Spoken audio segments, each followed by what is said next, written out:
A day, really, in which the Syrian regime has done its best to shrug off what happened the night before, even though it was unprecedented to see three Western powers capable, after 6 years of dipping in and out of Syria's civil war, of launching a unified military action against their use of chemical weapons. The damage list, it appears, a research facility called Buzol on the outskirts of Damascus. That clearly required the penetration of the capital's substantial air defences, and two chemical weapons storage and production facilities near Homs as well, a command centre part of that packet as well.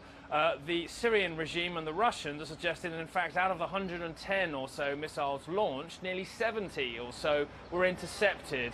You can read into that Syria's had an awful lot of modernising of its air defences by the Russians. If indeed it is true, 70 would be a remarkably successful number for any missile defence system. I suspect we'll hear from the Pentagon a substantially smaller number. But Bashar al-Assad keen to publicise how he'd like to think he didn't lose any sleep last night, sauntering into his office over a clean marble floor this morning, holding a briefcase. A bid, really, I think, here for the regime to show life continues as normal, that they repelled the attack of invaders, so to speak. Russia talking about this being a violation of international law, calling a meeting at the Security Council. Iran saying that it's a major crime. That's their supreme leader, Ayatollah Khamenei. But also, I think, too, a feeling that this could have been so much worse, that the Russians and Iranians could have been caught up physically in the destruction here. The regime itself is saying only 3 people were actually hurt.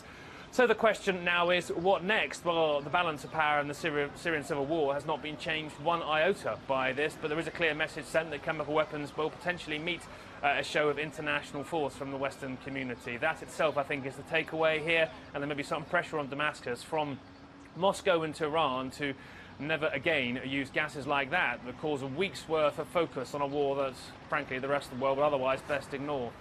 Nick, Payton, Walsh.